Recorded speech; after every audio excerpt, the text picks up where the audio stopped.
Good morning, everyone. It's 11 o'clock, so we'll go ahead and get started. I'm Pam Helton, and today you'll be hearing from most of the member services staff, as well as we have Corin Thornton with DCA and Anna, is it Mills, I believe? With Miller. Miller, okay, with the Governor's Office of Planning and Budgets. So we've got a lot of information to cover today, and we hope that you'll find it very useful and hope that you will use the chat box to post those questions so we can see if we can answer your questions today.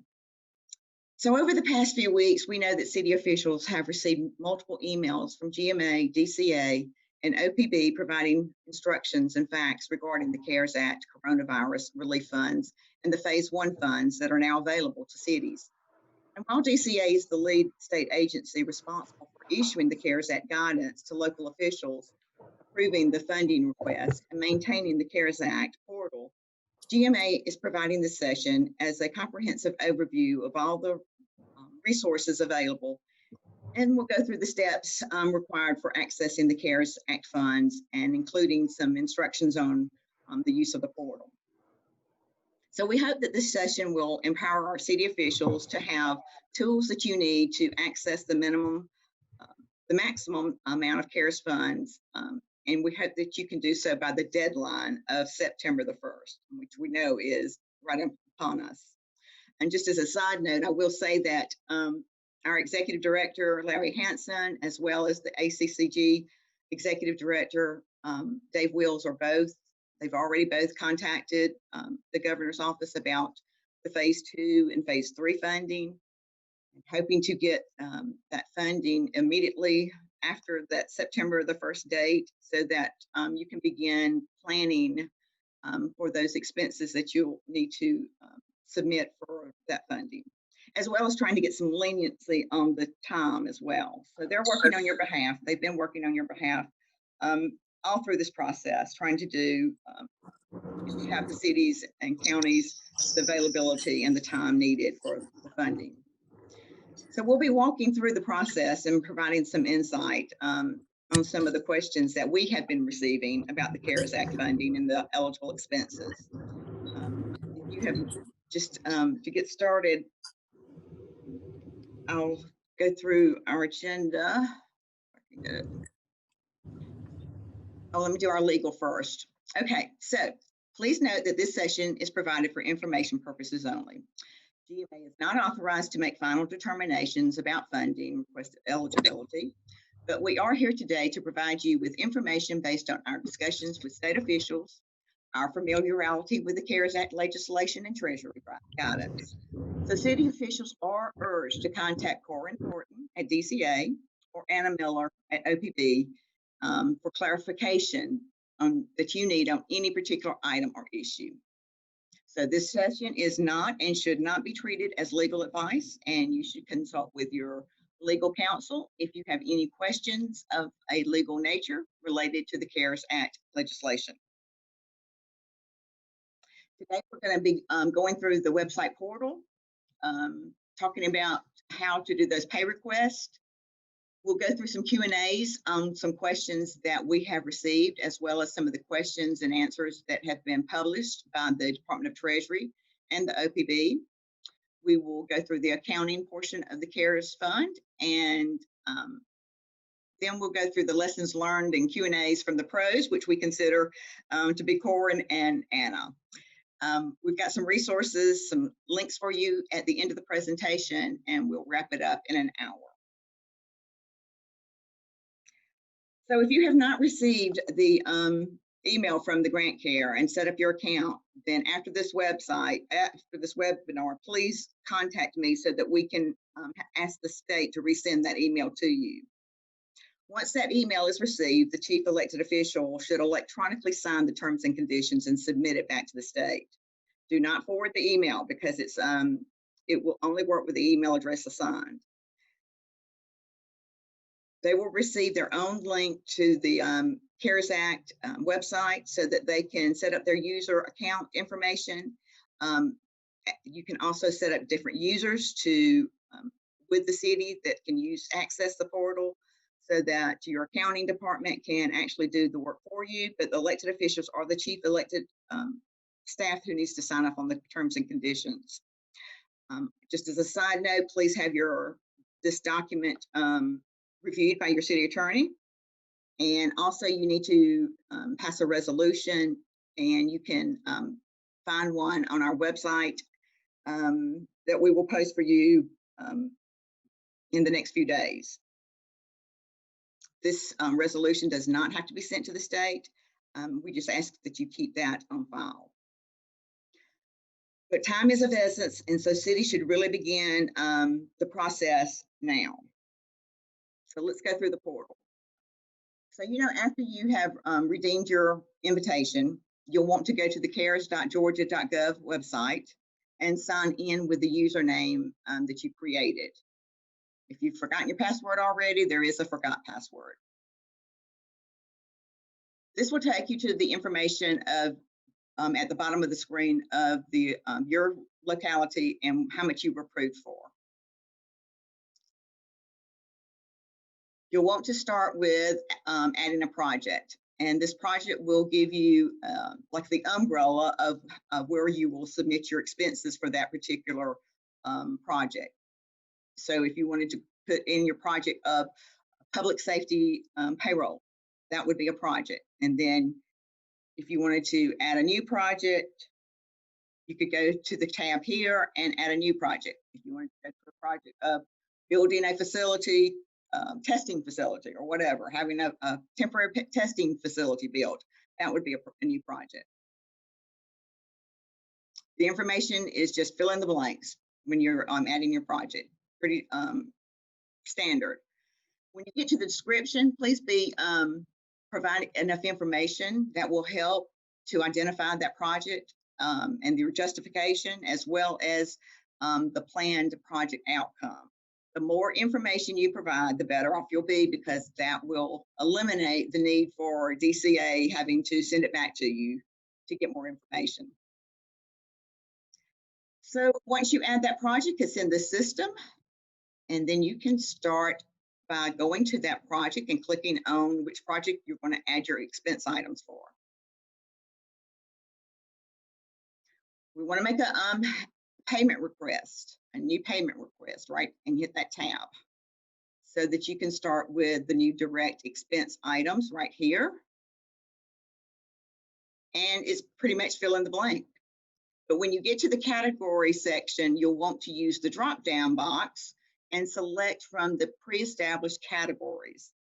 So identify the category that's closely related to what you're going to be submitting and select it.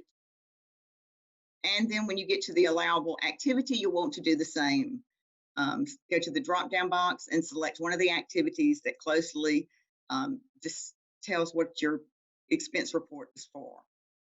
In the description, put as much information as you can about the item that you are submitting for reimbursement, so that they won't have to send it back to you and ask for more information.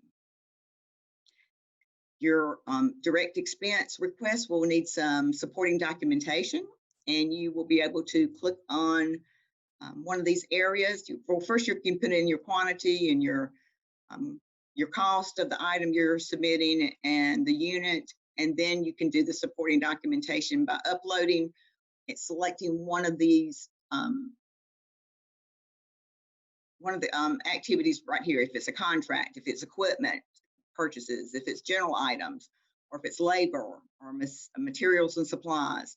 By selecting one of these items, you'll be able to go to your files on your PC and upload that into the system. You can just keep adding. You can create other additional expense items that you want to include for that particular project, or you can submit it for payment. At the bottom of the screen will tell you that what has been requested, and it'll tell you when it's if there's approved amount, when it is approved. When you put your supporting documentation into the system, be sure that you're using an invoice and not a statement. Be sure that the dates are March the 1st or later. And it needs to have the vendor or the company details on the invoice, as well as an itemization of the items or services that you have purchased, the quantity, the description, the unit price, and the totals. And of course, you need the appropriate approval that the purchase was authorized. Have your purchase order, that was signed, included. Any documentation that you need to support that invoice to send for that expense request. If you are submitting payroll request, you will need to make sure that your payroll list all the dates March the 1st or later. And you need to have the by department or division. The employee details need to have the title, the hours, the rate per hour, and the calculations of the gross and net amounts as well. You'll also need to have the appropriate approval that the payroll was authorized by the city, and include that with the supporting documentation. By following these requirements, it will alleviate the DCA from having to send it back for more information. The more information you can put in the beginning, the better. And as you know, time is running out, so we need to be sure that we're capturing all of the information that DCA needs on the first round. Now I'm going to ask Terrell to talk about some of the personnel questions that we have received and talk about some of the Q&As of that. All right, thank you, Pam. The first question we gathered is dealing with public safety. Is public safety regular payroll reimbursable expenses? And the answer is yes. And one of the challenges that many of you have had is understanding is portions of it or all of it. Well, as you see there, it states the Treasury guidance allows for state and local governments to pursue that 100% of public safety payroll costs are dedicated to COVID-19 responses. So that also includes your benefits in relationship to your payroll costs as far as salaries. And then the question is, are benefits, I just answered that pretty much, reimbursable, as I just stated. They are associated along with payroll, so those are covered. Including public safety and such. Now, what is classified as public safety? Police, fire, EMS, EMA, rescue, and those are public safety definitions in relationship to this. Does the police chief, the deputy chief, count as administrative staff, or their salaries reimbursable since they are sworn? That depends based on their duties and responsibilities. Give examples. Some of the smaller jurisdictions may have police chief or deputy chief that fulfill those responsibilities in regards to going out and providing those services such as normal police officers would, instead of mostly strictly managerial or administrative services. So in that case, they would be no if they were doing those functions. Okay. Next slide. Is the signed timesheet adequate documentation for the public safety payroll? So here are the critical minimum requirements that are needed: date, division, department, employee details such as their title, hours, hourly rate, and calculation of gross to net payment amounts in regards to that. Oh, thank you. Would electrical departments, water, sewer, sanitation, public works department be considered essential employees and eligible for salary reimbursement under CARES? Not necessarily so. Now, you really would have to demonstrate potentially if those duties substantially were different due to the COVID issue in that regard. Next slide. Would medical expenses of an employee who contracted COVID be reimbursable expense if your city is self-insured? Keep in mind, self-insured, not be fully insured. So that there's the distinction there. So yes, they would be. Those costs incurred by local governments through self-insured risk pool for testing, treatment for any covered beneficiary could be eligible for reimbursement, as these costs were not contemplated in determination of the premium for current fiscal year. So keep those two distinctions. Self-insured potentially yes, more so yes, and then fully insured, that probably will not be the case. Next slide. What about the paid sick leave required by federal legislation for those requiring quarantine because of exposure? Those taking EF, that's extended federal medical leave due to the federal regulation on coronavirus, that would be yes. So this includes individuals with compromised immune systems, dealing with whatever comorbidities, must be quarantined to prevent becoming infected with COVID-19. Is the city manager's salary a qualified reimbursable expense if their daily activities were substantially dedicated to COVID response? The answer is yes, but the locality must document use of their time and activities that would be qualified for them to substantially be dedicated to that activity for COVID. Are recipients permitted to fund payments to pay for unemployment insurance costs incurred by recipients as employer? The answer is yes. Once again, the fund payments may be used for unemployment insurance costs, similar to the self-insured to some degree, or reimbursement related to that. The guidance including workforce bonuses as an example of ineligible expenses, but provides that hazard pay would be eligible is otherwise determined to be a necessary expense. Is there a specific definition of hazard pay? Hazard pay means that additional pay for performing hazardous duties or work involving physical hardship in each case that is related to COVID. Cities should have a hazard pay in place prior to executing that hazard pay. So, may payments from the fund be used to cover across the board hazard pay for employees working during a state of emergency? That says no. So obviously, the guidance says the funding may be used to meet payroll expenses for public safety, health, and so on, dedicated to mitigate the COVID-19 public health emergency. All right, we're gonna move into personal protection equipment and safety measures. So can we reimburse an reimbursement for an increase in cleaning, disinfecting material supplies used by a vendor, such as a vendor that provides a contract service for the city in that regard? So the answer is no. The additional costs of supplies and material are not a part of the city's normal operating costs. Okay. Will sanitizing products, PPEs, that we purchase for COVID-19 be covered under the CARES, or will it be considered by FEMA GEMA? There is a presumption that FEMA eligibility expenses may be covered by either, but not by both. I know there's a provision that 25% can be used in relationship to that. I just see Larry putting something in the chat box there. So in regards to that, you can't use either. I mean, you can't use both. You can use it for the 25%. I think Sherry's going to cover some of that. Next slide. We have a small city which we rent out, a small city hall which we rent out, and we need a lockable storage cabinet to store our COVID PPEs, disinfectant chemicals.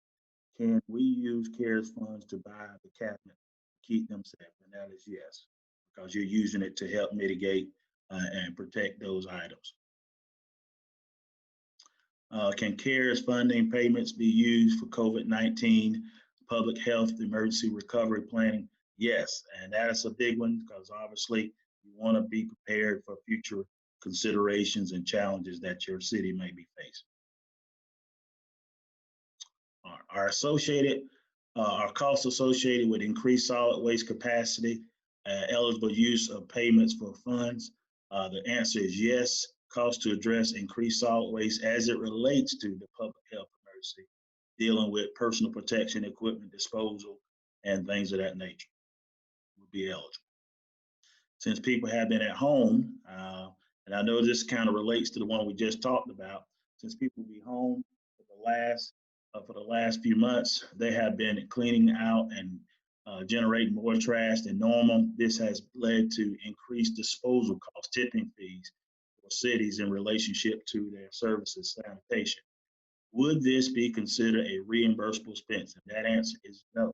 No, this sanitation costs are not reimbursable unless directly related, going back to those PPEs, medical, and all those other types of facilities that may need disposal.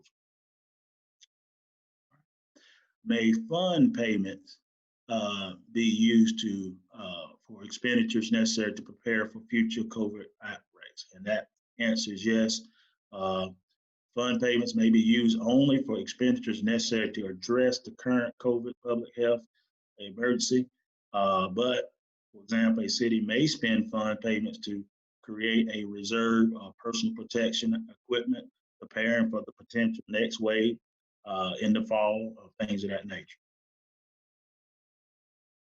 All right.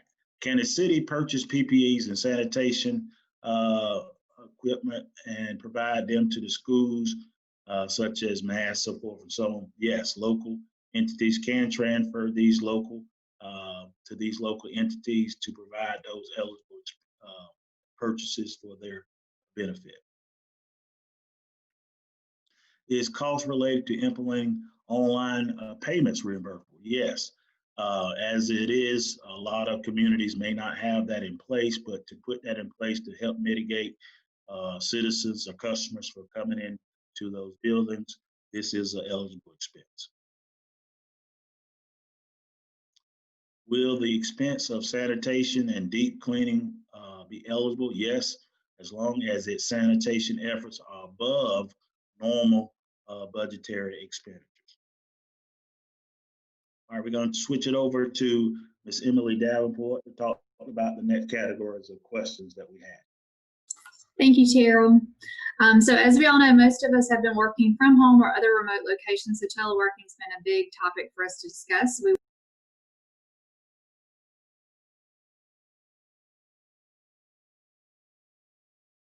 You're muted, Emily. Sorry about that. So our first question with teleworking is in regards to if you can use these funds to purchase laptops and hotspots. So the answer to that is yes, as long as it is to meet the social distancing requirements related to COVID-19, and it is not just to replace existing equipment. Our next question is, can the city be reimbursed for full-time pay provided to employees who were sent home after March 1st? And the answer to that is no. The state has not authorized these funds to be used for administrative leave that was previously budgeted or those who telework. Our next question is, additional or upgraded IT infrastructure, security, and or software an eligible expense, and it is eligible as long as it is an additional need to provide that teleworking options as a result of COVID-19. Our next question is in regards to the teleworking, if there's software user fees are eligible. The answer to that is yes, but it is only for the fees that are related to your expenses incurred because of March 1st through September 1st. All right, now transfer of funds. So we'll go to our first question, which is, can a local government transfer CARES Act funds to another local government? The answer to this is yes, as long as that transfer qualifies as a necessary expenditure and it meets the criteria of Section 601D of the Social Security Act. Examples could include a county transferring the funds to a city or a school district within that county, or a city or county transferring those funds to the state. Another question that keeps coming up is in regards to nonprofits. So can a local government provide the CARES Act funds to a nonprofit to help individuals with financial assistance, such as rent relief? And when do those funds have to be used by? The answer is yes to that question, as long as the financial assistance is related to COVID-19, and they have until December 30th to utilize those funds. And the next question is, to what extent can a government use fund payments to support the operation of private hospitals? The funds can be used to support private or public hospitals as long as those costs are necessary expenditures incurred due to COVID-19. And of course, they can vary depending on those uses. Financial assistance to private hospitals could take the form of a grant or even a short-term loan.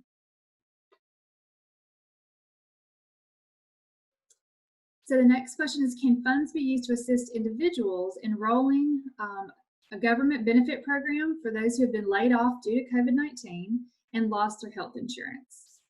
The answer to that is yes, to the extent that the relevant government official determines that these expenses are necessary and meet the other requirements as set forth in Section 601D of the Social Security Act.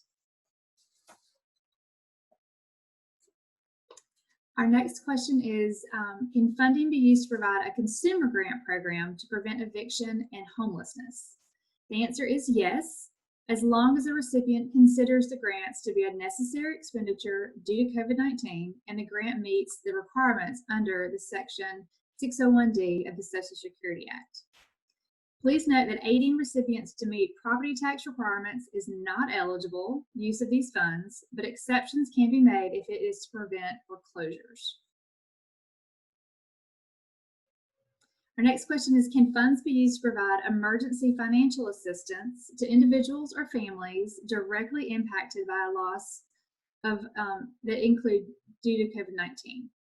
The answer is yes, if a government determines such assistance to be necessary expenditures. And examples can include programs to assist with payment of overdue rent, or mortgage payments to avoid eviction and foreclosure, and of course, unforeseen financial costs for funerals. The next question is, the guidance states eligible expenditures may include grants to small businesses to reimburse the cost of business interruptions caused by required closures. What is meant by small business, and is the intent to refer only to expenditures to cover administrative expenses of such a program? So the governments have discretion to determine what payments are necessary. A program that is aimed at assisting small businesses with the cost of business interruptions caused by those required closures should be tailored to assist those businesses specifically. If you'd like to know more about what is defined as a small business, then definitely check out the Small Business Administration website, because it does vary depending on the particular industry. Is stay-at-home order required to help small businesses? The answer is no. Funds payments can be used for economic support in absence of a stay-at-home order if such expenditures are determined necessary by the government. An example may include a grant to benefit a small business that is closed voluntarily to promote social distancing measures or affected by decreased customer demand due to COVID-19. The next question is, can funds be used to replace foregone utility fees? And if not, can they be used as a direct subsidy payment to all utility account holders? So the answer to that is fund payments may not be used for government revenue replacement, including unpaid utility fees. Fund payments can be used for subsidy payments to electricity account holders as long as they are deemed necessary due to the COVID-19 and meet the criteria of Section 601D of the Social Security Act. For example, governments could provide grants to individuals facing economic hardship to allow them to pay their utility fees and to continue to receive those essential services. Next question is, can funds be used for private loans, or to provide loans, excuse me? And the answer is yes.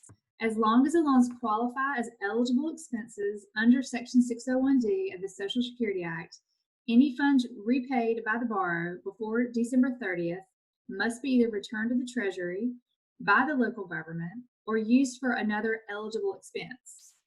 Any amounts that are not paid by the borrower until after December 30th must be returned to the Treasury by the local government. Next question is, can a city reimburse faith religious organizations? And the answer to this question is yes, as long as it's for eligible expenses in response to COVID-19, and that this applies to any type of organization, not just faith-based organizations. Please keep in mind that the coronavirus relief funds are specific and must be looked at for each case. And now we'll turn over for the administrative costs and miscellaneous items.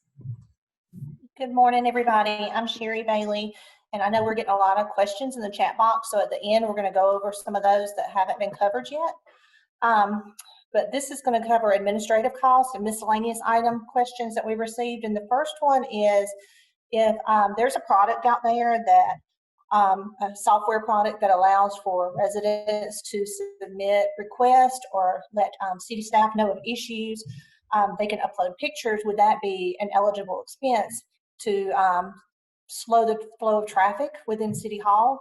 And the answer is yes. That would definitely be an eligible expense for any upfront cost to purchase that software, and it would be eligible from March 1st through December 31st. If you have to install cameras or computers at the front door, if you're trying to check temperatures as people come in, would that be an eligible expense? And the answer is yes, that would be. Attorney fees. So you need to keep in mind that the CRF funds are not to be used for revenue replacement. However, if it is COVID related, an example I would give would be like ordinances that your city attorney had to put together, or some issues with personnel related to COVID-19, that those expenditures would be qualified, but you would need to make sure that your city attorney is keeping documentation and billing those hours separately. May funds be used to satisfy non-federal matching requirements? So this would go back to the FEMA. And so for those matching portions, yes, you can use CARES fund to match those that are considered the city's matching portion for FEMA. Are single audit fees covered? Yes, they are covered, but we do have that question, and I'm going to ask Corin to speak on that at the end, because if your fiscal year end is December 31st, most times you would not get an invoice on that until after the deadline of September 1st. So we want to see if that's something that we could possibly prepay if it's determined by our auditors that we will need that single audit. Can funds be used to purchase vehicles and equipment? And the answer to that is yes, they can be. But you have to, the key to this is due diligence and making sure that the vehicles that you're purchasing are COVID related expenditures, and why you're having to purchase these vehicles, such as social distancing requirements. And also it should be noted that the goods and services have to be received by September the 1st. So again, the key to purchasing the assets is that you must be able to document the need and demonstrate how it deals with COVID-19 issues. So what COVID-19 issues are you addressing by purchasing this asset? That's the questions you want to answer. Are interior upgrades to City Hall to allow for social distancing of workers and citizens an eligible expense? And the answer is yes. But again, the construction would have to be completed by September the 1st. This is a question that we had. We did not have the answer to it when we did this presentation, but it's we have kids and ball teams that use our park. Can we use the money to build a men and ladies bathroom so that people can wash their hands while they're at the park? And again, we'll let Corinne answer that at the very end. Would cities with an independent school system be able to use the portion of the city's CARES Act funding allocation for COVID expenses? And the answer is yes. If those expenses are directly related to the cost of transitioning to distance or virtual learning as a public health measure, then yes, you can do that. And this is one that I thought was an interesting question, and about marketing. So may recipients use fund payments to remarket the recipient's convention facilities and tourism industry? And the answer is yes. You can use those funds, such as incurred to publicize the resumption of activities and steps taken to ensure a safe experience. You want to put that advertisement out there so that you are letting the public know that it's okay to come back and what steps you've taken for their safety. But as far as long-term planning for tourism and marketing, it would not be an eligible expense. Can a city spend CARES funds to retrofit their city facilities? I can install in plexiglass and put up walls. So this goes back to the other question. The answer is yes, it would be, but you just need to make sure that you have that in place by September 1st. Can funds be used to purchase an ambulance to transport COVID-19 patients? And yes, just like with the other slide we saw about equipment, as long as you can distinguish and explain the reason for the use of those funds and the need for it, then yes, it would be eligible. Accounting of CARES Fund. So for those of y'all who participated in the Wednesday's News You Can Use, which is a GGFOA training webinar and is in partnership with the Carl Vinson Institute of Government, I'm going to post that link in the chat box in just a second. They had a really good presentation on the reporting of the CARES funds. So there's several things that you need to consider when you're getting to that point. And the first one, the big one, is the fiscal year end. So for those of y'all who have a December 31st year end, it's going to be a lot easier for you on the accounting side of things. For those of you who have a June 30th or any other year end that may fall in between March 1st and September 1st, there's going to be some accounting questions and some professional judgment calls that you're going to have to make in conjunction with discussions with your auditors. And you're also going to want to consider the chart of accounts. So in that presentation that I'm going to give you a link to, she goes over all of that as far as what accounts that you need to use. You can use the general fund to account for these. I recommend personally that you do a separate funding account, like for a grant program. It's easier to track, but there are options for you to use your general fund. So again, your fiscal year end has to be considered when you're accounting for your revenues, when those revenues are going to be considered to be eligible and received by the city. And also the expenditures. So when you're looking and you're trying to distinguish which expenditures are going to be eligible for reimbursement, you'll need to look at the period in which that they were originally expended. So again, for those who have a June 30th year end, you'll need to make sure that you are accounting for those in the correct period. Timing is critical, sorry. Yep. Timing is critical to make sure that the funds are available and eligible at the time that you record them. And again, consult with your auditor if you're unsure. We talked about that, so be sure to talk to your auditors if you're unsure.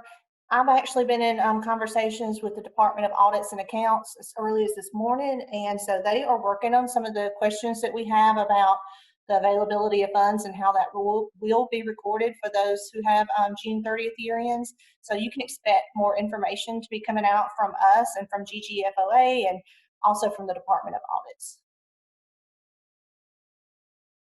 So if you have any questions when you get that link that I'm going to send out, you can contact me directly, you can call me, or you can email me, and I'll be happy to go over anything that's in that report with you.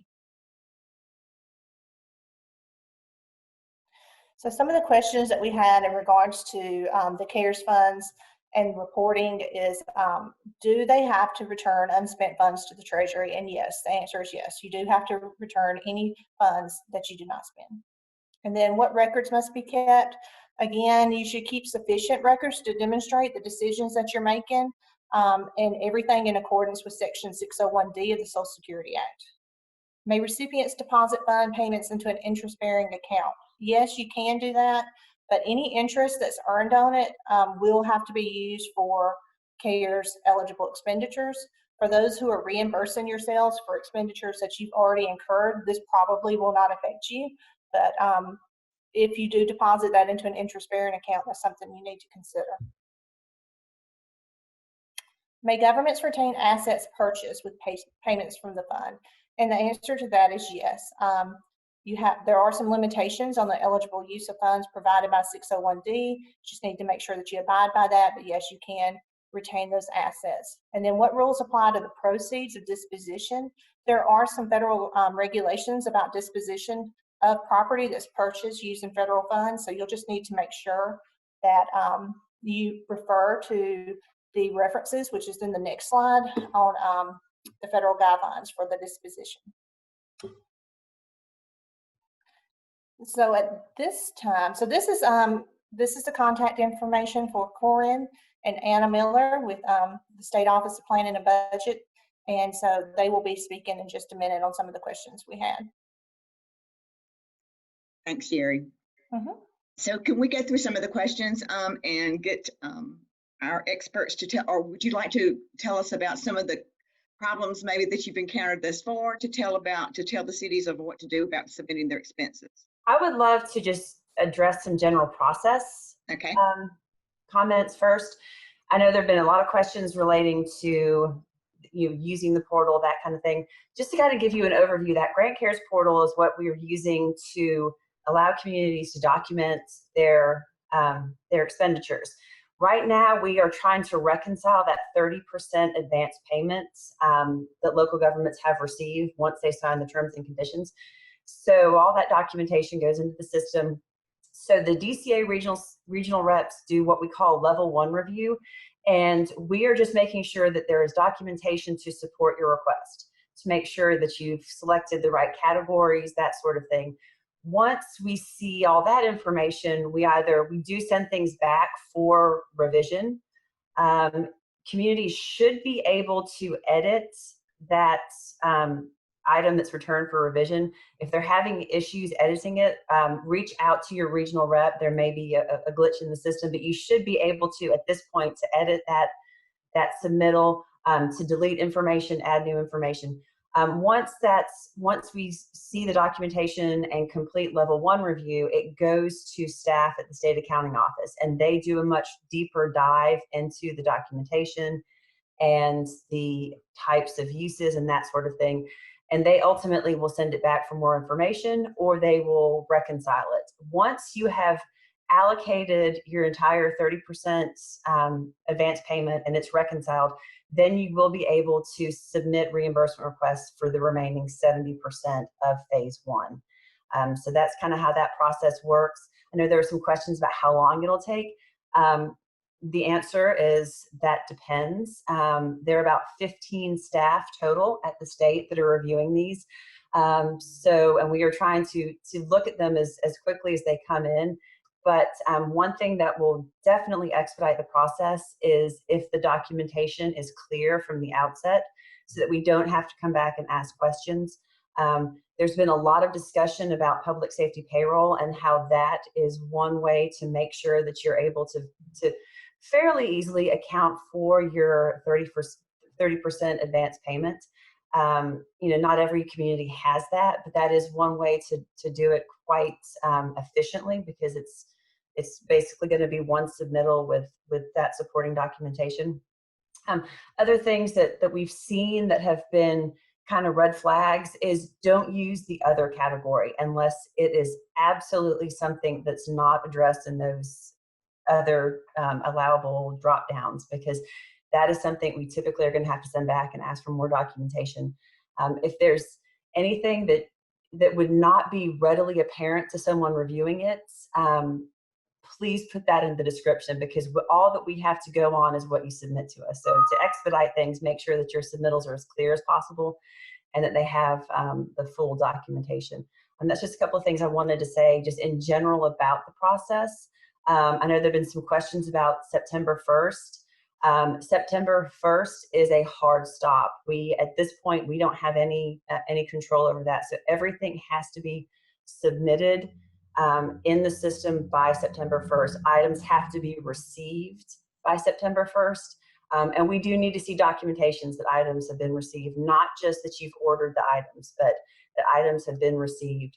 And one other thing I just wanted to mention is look backwards. We're trying to help you account for expenditures that you've already incurred trying to deal with this COVID-19 crisis. So look back at things that you have incurred since March 1st and really focus on trying to get those expenditures covered, because that will be you know, we've used the term low-hanging fruit so many times recently, but that would be the easiest way to at least reconcile the first 30% and hopefully help you allocate the remaining 70%. So what about the fire? There's some cities that have a fire department associated with the city, but they're really on their own. Could the city provide that fire department with funds that will be reimbursed? So, and I'll let Anna weigh in on this too. Cities are able to give funds to other entities through different mechanisms, but the city ultimately will be responsible for how those funds are used. So the city is taking on that burden of making sure that that other entity uses the funds properly by September 1st. And Anna, I know you probably want to weigh in on that as well. So I just want to clarify a couple of points here. The first, Pam, that's a great question about the fire departments. But I just want to say that the only thing that has been authorized by Governor Kemp and communicated out to everybody was the first round, this first phase, and that is a total of 30% of the potential allocations to state and local governments, or local governments from the state. Part one, phase one, is broken up into two parts. There is a 30% advance that once you sign the terms and conditions, it goes into your bank account, and a 70% reimbursement. That is part one. And all of that is due to us by September 1st. There are future phases that the methodology has not been decided on how it's going to be allocated, and it has not been authorized. The only thing that we're talking about, the only thing that we have instructions and guidance on is that first 30 tranche, which is a advance and a reimbursement. Because, as it's kind of hinted on before, the state, Office of Planning and Budget, is the main grantee of these funds. So it goes into OPB's bank account, and we are sending it out to you guys. Federal government requires that we tell them how much and how this is spent. We are audited by the feds, and if it is spent incorrectly, it has to be sent back to the federal government. That applies to everybody. So we sent all this money out in a 30% advance, and we have to see documentation that it was spent according to the guidelines. And it's not if you signed it today, it's not August 14th to September 1. The eligibility period goes back to March 1st. So you can replace the payroll of eligible public safety employees, and that can be a very quick swap. And then that frees up your general fund to do whatever else you want with. But you have to show documentation for that first 30% that it was spent correctly. Then you can start submitting for reimbursement against the remaining 70%. I hope that kind of clarifies what we're talking about here. Now, on the line of eligible public safety. So U.S. Treasury has posted many FAQs. We, OPB and DCA and SAO, have posted Q&As. There's links to that on the portal, but there's also links to it on the opb.georgia.gov cares site that I know that Pam has provided to everybody. I encourage everybody to read those because we have gotten those questions from local governments, and it goes into details about how you can spend the money, what is eligible for public safety, because it's not if the police chief is post certified. What makes them eligible is if they are out in the field doing enforcement. That is the differentiation. Are they physically out doing something related to COVID for public safety? And we define those as fire, EMS, police that are out in the field, things like that. Your 911 operator is not going to fall in this category. There is something else called substantially dedicated, and that is defined by the Treasury. If you can show that outside of what I just said of the public safety that I just defined, you can show that somebody's role is substantially dedicated to COVID-related items, and this can be things like the bailiff or jailers whose jobs are completely different than what they would have been if it wasn't COVID time. So a 911 operator was going to be answering 911 calls, handling that regardless of COVID or not.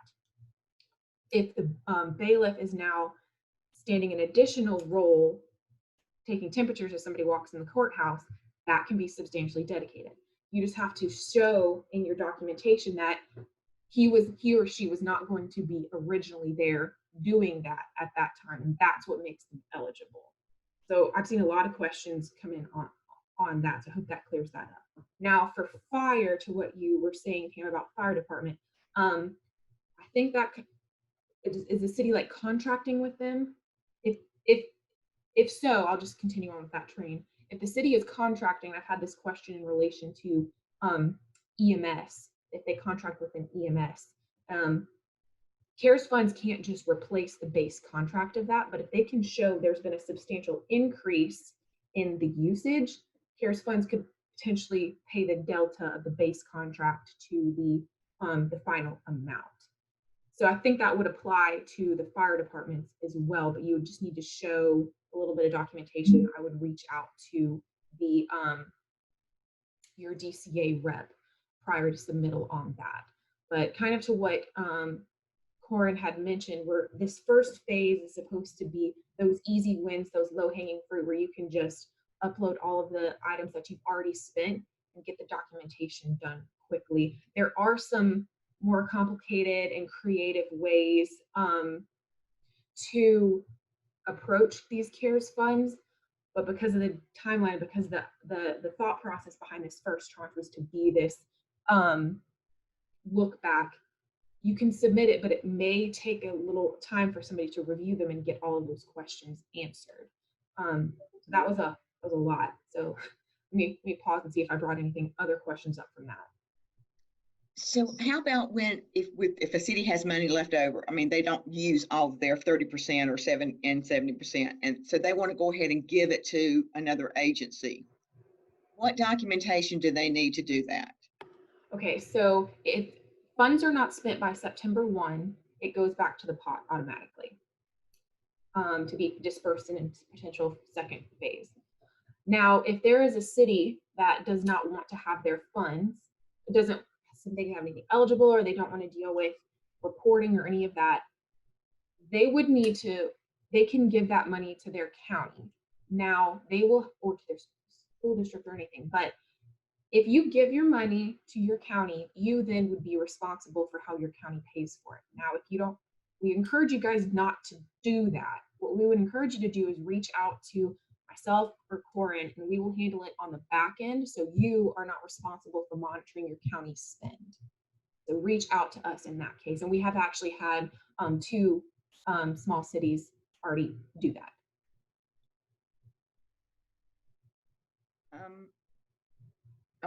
I can go through some of the questions, but I think some of them have already been answered.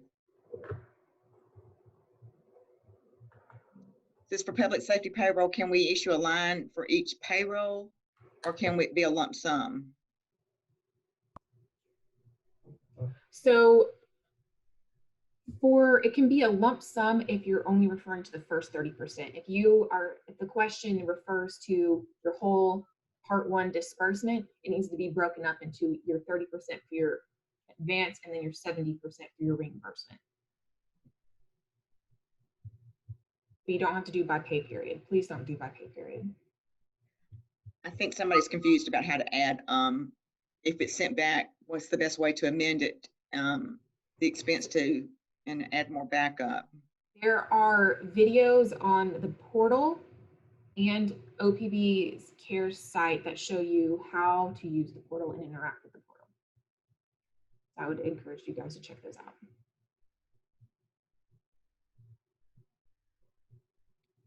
Okay.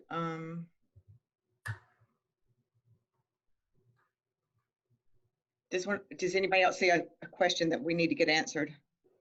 How about the parks question that we had on our slide? Can you go about back to the restrooms? Of course, they can't have that built by September the 1st, but right. That to me is the critical factor, is that they're not going to be able to get the work done by September 1st. But if they can, if they were able to, and they were able to document that was substantially related to COVID. Yeah, it's the what makes it eligible or not is by pay period, or the timeline of eligibility. So if it can be done by September 1 and received by September 1, yes. And I also saw there's a PO count no, the items have to be physically in your possession by September 1. Okay. Hey, But would your signed PO account for the authorization though? If you, I mean, if it is also received, Right. maybe, Corinne, you want to address that one? I mean, your minimum, you said that minimum requirements was a authorization. Yeah. Right. And I mean, let me clarify, authorization does not necessarily mean your mayor has to sign off on everything. It's whoever is authorized in your county, I'm sorry, I was just talking about counties, your city, Okay. to do. I just want to make that clear. Was the question answered on benefits or actual costs necessary, or can we do a 30% or some Actual percentage costs of are payroll? necessary. Actual costs would be necessary. And I think we actually had one submitted recently that had a percentage and it was sent back for revision. Hey, I have a question. This is Terrell. Can you hear me? Mm-hmm. Okay. To extend on Pam's question, we have some small cities who may not have a police department, but they want to help their citizens and whatever. They may be connected to a United Way, Salvation Army, that they could give those funds to help with utility, rent, yada, yada, yada. Is that applicable in this category? Because that's some of the concern that some of the smaller cities that don't really have public safety services to look at how you can use this thing. I'd have to know a lot more specifics on it, but regardless of who you pass this money on to, you will be responsible for monitoring that they spend it correctly. So this cannot be used to fill revenue holes that didn't come in from Right. rental stuff. So I would need to know a lot more clarity on that. And I would just encourage them to reach out to us directly on that, because I'm a little hesitant on, I think in some instances it would be allowable, but I just have to know a little bit more. In the city's defense, I think it's important to know that you're helping the citizen by paying their bills, even though it comes back to the city. I mean, it should be taken into consideration, I think. I'm just following Treasury guidelines. So Pam, there's several questions also in the chat about using a credit card. Okay. What is this?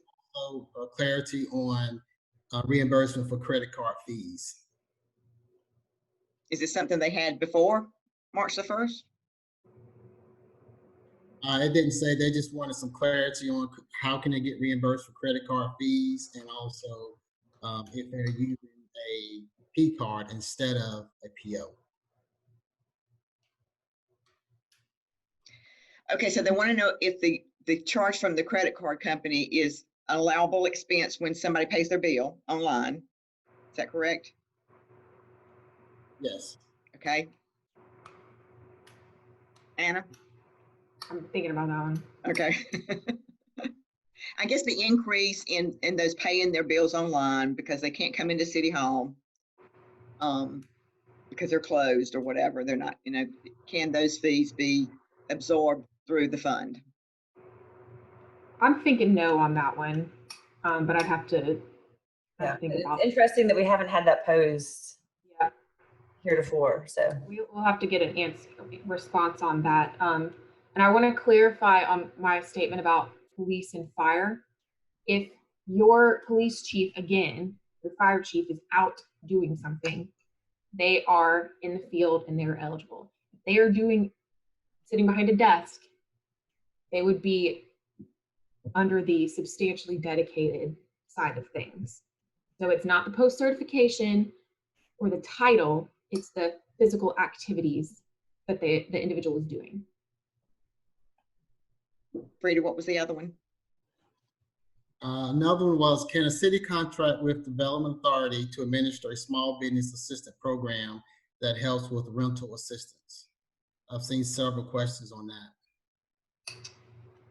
In the best circumstances, I don't know if y'all could get a grants program set up in 2 weeks.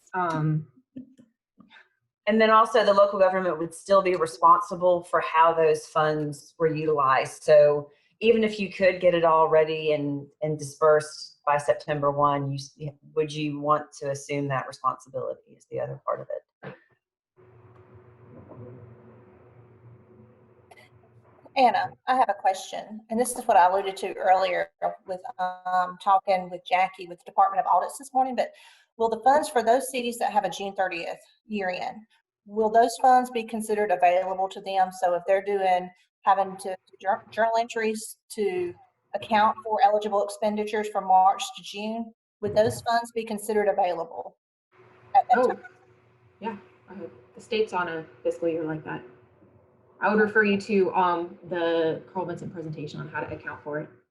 Well, that's who we were talking to actually, and she was wondering because they actually didn't release the portal and the terms and conditions weren't accepted till after June 30th. So that's where the question came in that we wanted to clarify. I don't know why it wouldn't. The state is on the same fiscal year, so.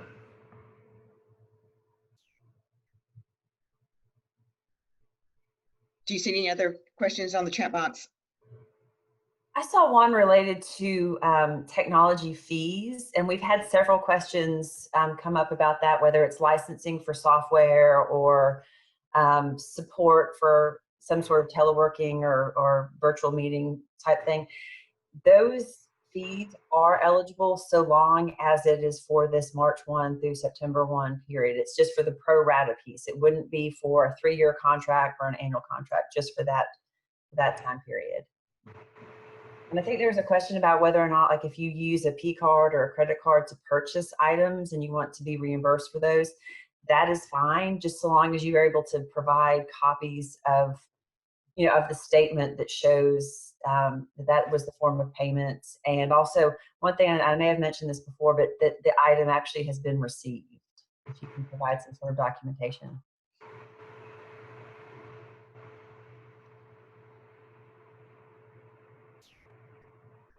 Any other questions anybody sees on the chat box that we need to answer? I do want to just clarify the software for technology piece. Okay. It is eligible, but for the time period. So if it's a 3-year contract that you sign, CARES money for this first part is going to be allowed for the March 1 to September 1 date. Okay. You can only use it for the eligible time period. You can't use it for a 3-year contract. This is Larry. I want to make sure we thank Anna and Corin both for your work, not just being here today, but really throughout this process. Y'all have been great to work with and doing everything you can to support our cities and our local governments. And we appreciate the work of DCA and OPP and the State Accounting Office. I just want to make sure we thank you. Well, thank you, Larry. Yes. Well, and I would, we appreciate being part of this, and I would, encourage you as you work through this, reach out to your DCA regional rep. We will not have all the answers. I'm going to go ahead and say that, but we can at least help you think through the scenarios and reach out to our partners, either at State Accounting Office or OPB, to get some guidance for you. So, one way for us to expedite the process is to try and give you good information at the outset. So we're going to strive to do that. And we do have the regional reps on our presentation. So we'll be glad to share that with our members with this presentation.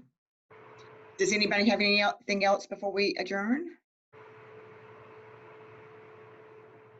Thank you again for everybody for attending. Thank you, Anna. Thank you, Corin. And we appreciate all your help.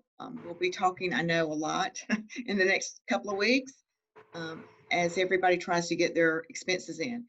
And just, rule of thumb, go ahead and get those high dollar expense items in so you can go ahead and make that 30%.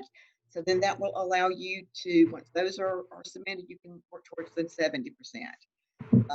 The high dollar items, and then think about those that you could be reimbursed from FEMA. So, you can always have that avenue as well.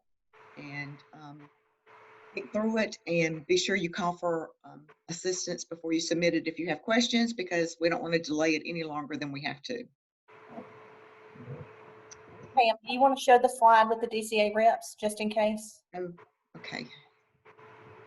Right there.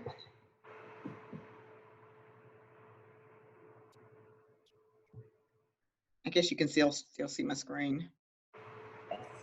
And Pam, I know this has been recorded, but I know some folks want the whole presentation. So I don't know how maybe we can put it out on the website so they can download it or whatever. I don't know. Yes, we will. We'll put it on that same page with all the other links to the funding, CARES Act funding, so that it can all be together on one web page.